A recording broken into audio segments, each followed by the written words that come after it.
Okay, so basically I'm going to review my story in picture form, and my story is going to be shown to you via a PowerPoint that's called Jesus Defeats Nanotechnology Weapons. So basically I have been attacked with military-grade nanotechnology 8 times, and I had 2 threats also. So altogether there were 10 attempts on my life. The first attempt was in July of 2011 under the auspices of a surgery procedure, sinus surgery. And so that's the most well documented, so I'm going to go through the PowerPoint with you on that one. And then what we'll do is we'll go through a few others after the PowerPoint. So basically, if you want any more in-depth information on what we're talking about as far as these reports that are referenced in this discussion now, you can certainly go to www.clergyvictim.com, and on the left-hand side, on the second tab down, it will say military-grade nanotechnology used in efforts to silence informant. And now, what we're going to do is we're going to go through an introduction that gives the big picture in terms of what everybody's going to have to face eventually. Right now, though I have been attacked, my life has been in threat, utilizing military grade or designer or innovative nanotechnology, everyone is going to have to face this at one point or another. So here's the introduction. My story reflects the intention of human trafficking and genocide for all mankind by the dark side for being tethered to AI systems, experiments, torture, etc., wherein the ultimate objective is to network the biological systems of man with a system of artificial intelligence, reducing humanity to a totally controllable status. This is being accomplished through many different programs, operations, and applications that attack mankind's environment. The air we breathe, the water we drink, the food we eat, the products we use, and the information systems we are exposed to.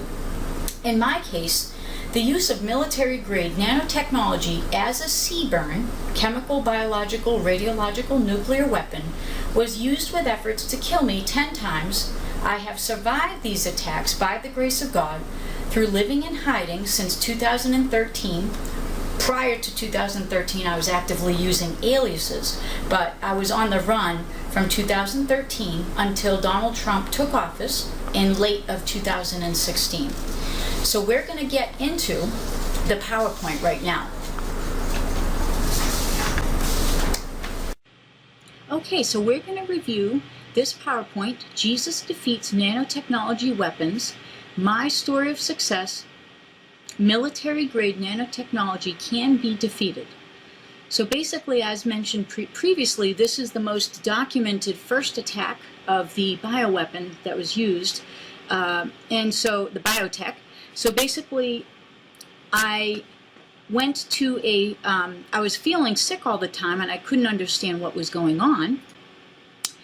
I ate very well, I exercise, I do all the things that I thought was necessary to care for my body, so I didn't understand why I was sick. I ended up going in for a sinus surgery in July of 2011, and there was some strange documentation that I came across in the pathology report reflected that there was an unknown doctor on the actual report. So I did some research into that, and the doctor indicated that that was never seen before. He's never experienced that, and he asked me to speak with somebody else who might have an understanding as to what had occurred. So I just kept the data and kept collecting it, and kept a journal of the symptoms that I was feeling, because after the sinus surgery, I ended up having something like, it felt like hives, or I was very itchy, so I went to the doctors a couple of times, and I used some creams, and the creams, there were no bed bugs, there was nothing like that. This was for 5 weeks, a very strange reaction. Later to find out it was the nano infecting my body, because the nano is encased in a viral envelope, so your body will go through the process of as if you're going through a viral attack. So then I started to put my symptoms in the computer. I typed in the symptoms of what I was going through with a series of commas, and this is what I came up with. And it said that I was exposed to some kind of a microwave exposure. And so that was strange to me, again, because I didn't even use a microwave to pop popcorn. So I just kept the data and was trying to figure out what was going on here. So then I went to a doctor and wanted to test my urine for levels of different metals, and sure enough, there were metals here that weren't normal, weren't typical, like gadolinium and others. Other people will probably have mercury and aluminum, but these are definitely not the norm of what's typical in the human biological system. Then I retested later my hair for accuracy, and of course I started to do several months of clay cleanses, special baths with clays, and I could see that there was a reduction in the heavy metals, so this was a really great start to starting to feel better. And then I ended up going through a file that I had regarding my uncle who was targeted. I helped him way back in 2006. We opened up a congressional file, and I remembered strange symptoms he was going through. So I took his file and read through it and saw that there was a Columbia investigations that was connected to a James Walbert. And so I went through the file and just, thought maybe I might reach out to James and see if perhaps there's something really strange like that happening to me too. So after contacting James, we went through a Skype conversation, and he said, in fact, that there were signals coming out of my ears. He recommended I get a JM20 Pro. So I did that, and then I said, I don't think so. I don't think this is happening to me. And so I went to Columbia Investigations to get an objective look into what's happening. So I went to Melinda Kidder, who was a private investigator at the time that was doing this type of work, and her findings showed that there were, in fact, ELF scans, through her scanning and RFID and so forth. There was a bunch of signals coming out of me, primarily in the area of the mastoid air cell region, which is in the back of the head. So this is part of the report there. And of course, this is the different kind of equipment that was used. And here is the actual the signals that were coming out in the back part of the head here. And so she also noted that there was a scar on my jawline, which I didn't have any understanding as to why I would have that. And she did other tests, and the bottom line is there were signals coming out from my body to the environment. So it was like I was a walking, talking cell phone. Then from this point, I went from Melinda to Dr. Hildegard Staninger, but first, I had to get a doctor's recommendation to do that in accordance with doctor's protocols. So I went ahead, and the toxicological findings, the urine test, the hair test, and Hildegard opened her doors to me. And at this stage, I brought this report, the Melinda Kidder's report, to Dr. Hildy. And in the course of gathering this evidence, I was staying in hotels and found strange things happening, like forwarding active was on my phone. And also, the very same day I went to get the test in 2012 by Columbia Investigations, I noticed a strange sensation in my ears, and the rest of my body felt very strange. And this was the actual activation of the nanomaterials that were put in my body at the time of the surgery. So what we have here, attempts to intercept my communications, and they were successful. So I was running into issues with my computer, and then I purchased other phones, and this one said call divert set. I was staying in a hotel at the time, I believe this was in California. And once the nanomaterials were activated, I was unable to sleep for 3 to 4 weeks. It was really, really very difficult. But we were able to find a way to get me to sleep. Then I kept monitoring my progress. When I went to see Dr. Hildegard Staninger, I had the JAM 20 Pro, and I just kept looking at what my body was doing when it was activated, and kept a journal, a really, really well-detailed journal, so I could see my results and find out what would actually work to diminish this technology. And at the chemical basis, Dr. Hildegard encouraged me to take herbs and a bunch of other supplements, and I mixed and matched different technologies and so forth. And the most important thing that I believe is our mindset. So if we think of disease, that's going to intensify it. And just like the scripture says, we become what we think about. So we as people have the capacity to override signals that are man-made. We have a special capability within us to raise our frequency very, very high and to be able to surpass these technologies. So our attitude is our altitude. So I just kept focusing on healing and believed that that could be possible, even though I didn't know how it would happen. I just kept believing it. So here we to the toxicological findings, and of course it dovetailed directly into the scanning report that was done previously, and it certainly showed that my body was introduced to military grade nanomaterials, or biotech. So the summary here, I'm going to do what I can to read the conclusions on this. Of course, this is just evidence to show you that this is in fact a real report. That there's the reason and the purposes that is behind this technology was for specific reasons, and soon we'll get to that.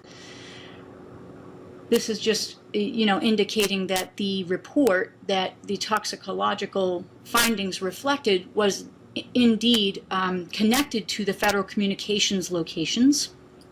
And then the next step was that I would go to Dr. Privatera of blessed memory. He had passed away, and he recommended I get an MRI of the head with special attention to the ears, because that's where I noted a lot of pain. When I would descend on the plane, I noticed that I had like pinkish ooze coming out of my ears, which was, I guess, blood mixed with something else. And so it was very, very painful. And that pain happened to me twice when I descended a plane. So needless to say, I didn't do much traveling by plane since then. We have the MRI before the surgery indicating there's not a lot going on here. The whole purpose of getting the MRI was to see if it would be okay to get the polyp removed from the right sinus and to do some reconstructive surgery, because I was having real difficulties breathing. And so there was nothing really noted here. Everything was a-okay to go into the surgery. Then after the surgery, under the impressions below, it indicates that there was mild opacification of the mastoid air cell, which is interesting because that correlates to the Columbia Investigations report showing that there was a signal, in fact, in the same location. So this is the MRI before the surgery. There's nothing really going on in the area near the ears. And then the MRI after the surgery shows the nanomaterials are present in the ears and around the ears, and it webbed all the way around my head and all the way around the skull and so forth. So it was pretty fast acting stuff here. The surgery after this MRI, I ended up getting tests done. And of course, it required that I would get like probably 150 vials of blood, within two visits. So probably there's about 75 vials there. And after that, I was able to do the healing process, which took 5 to 6 months. So as I was doing these cleanses and healing, I noticed things were coming out of my skin, so I would collect the samples properly and then have them sent through chain of custody to Dr. Hildy and her labs. And the findings, this is the king of all tests. It's called Raman spectroscopy. And these are the contents collected from my scalp. And these are deadly things that are not of human origin. So, of course, you can see that it's at the millimeter scale there. They're really small. And the origin of the specimens, that's the test that went along with that, Raman spectroscopy. Now, what Raman spectroscopy does with FTIR and other tests like this, it will actually break down the composite materials and show what the material that was collected, what is that made out of? What's the percentage of, what are the elements that were found? And of course, nanocomposite materials were in fact found. The dragon protein was found also at the nanoscale in my body. This dragon protein was for the purposes of monitoring my genetics. The purpose and the summary. Now this is important because different kinds of nanotech have different purposes. In this particular attack, these were the findings of what they were looking to do. Conclusional summary. The integration of nanotechnology into the biosensory world to monitor or control human life is where the line in the sand is drawn for the human being.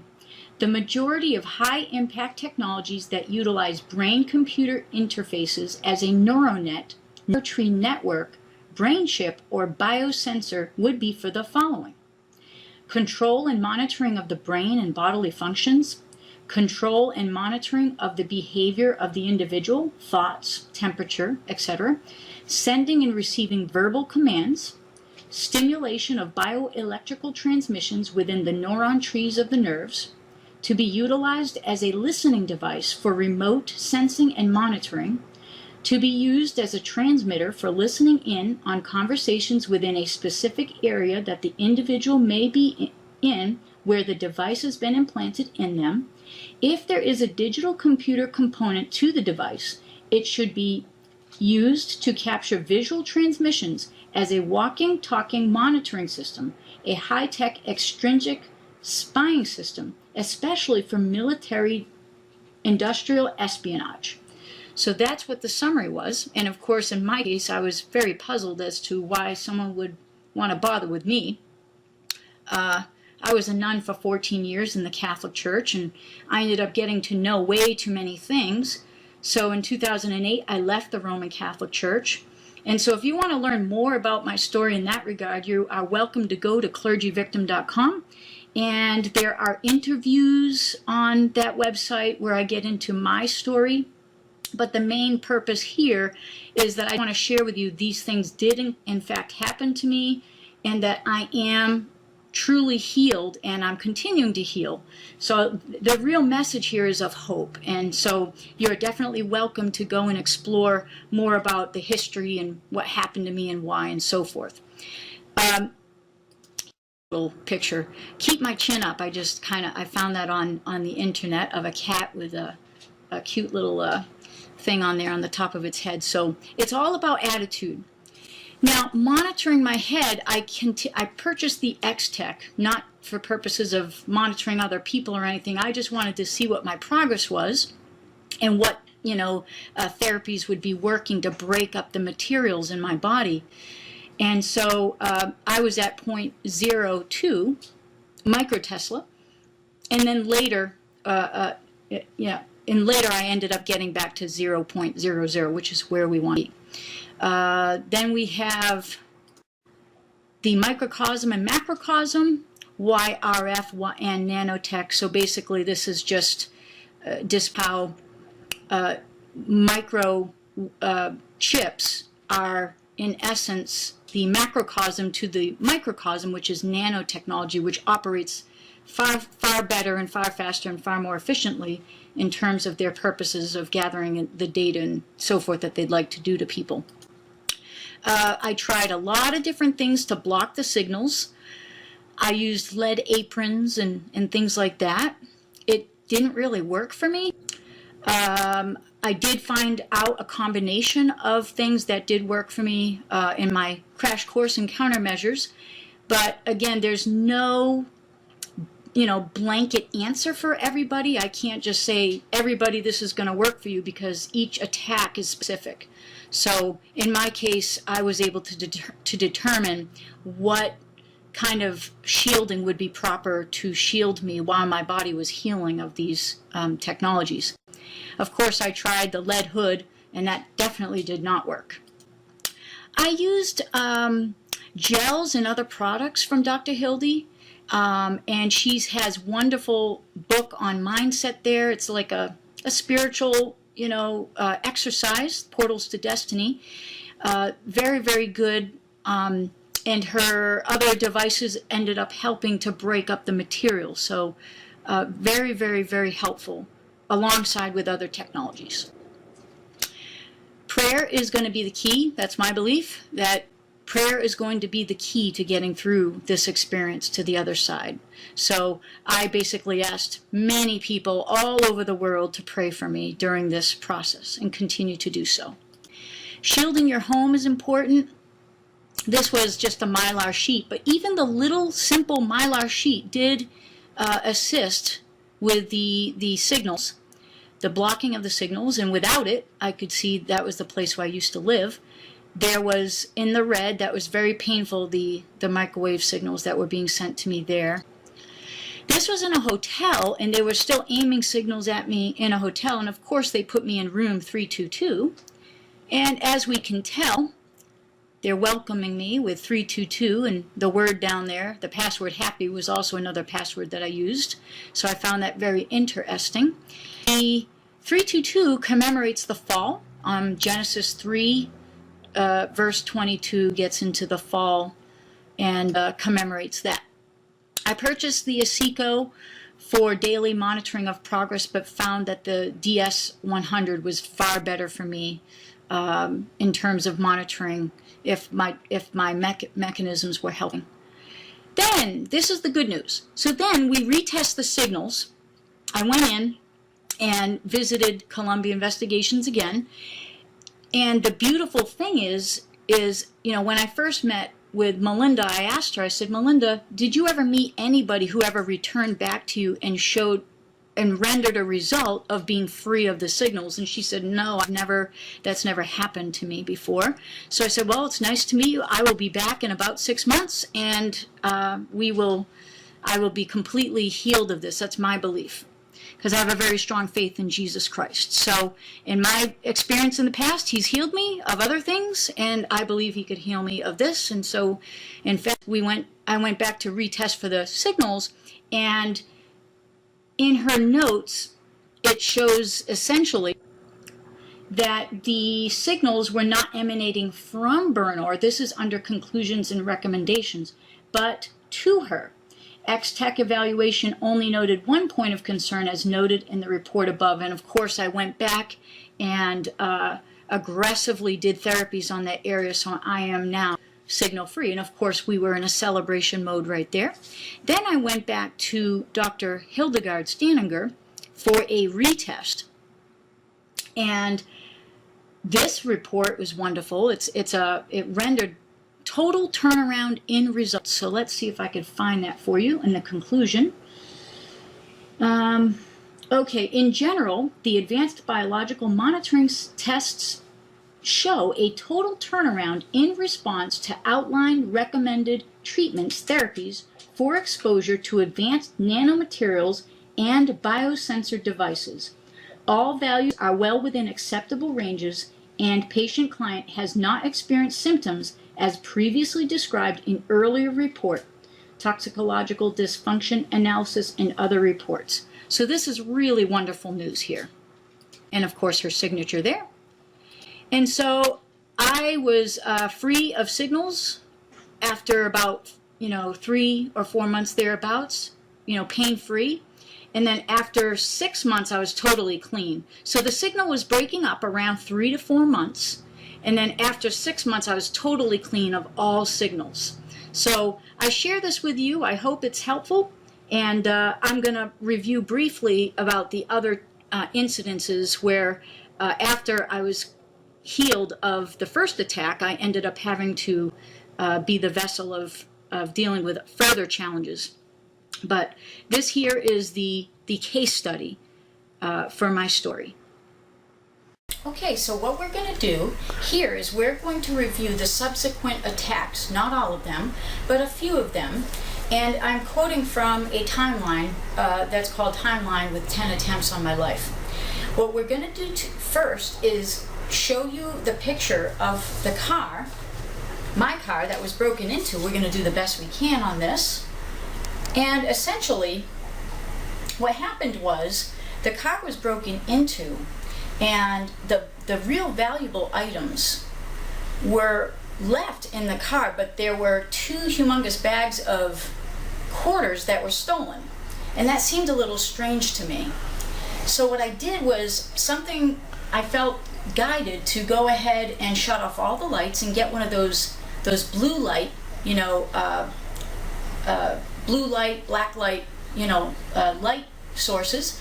And I went in and took a look at the carpeting in the car, and sure enough, there was a fluorescent green dye. So I went ahead and I cut the carpet and sent it to Dr. Hildegard Staniger, and she has access to a lab. And I'm going to go right now into what her findings were on this piece, this assessment area. This is quoting from the test that's of June 19th, 2015.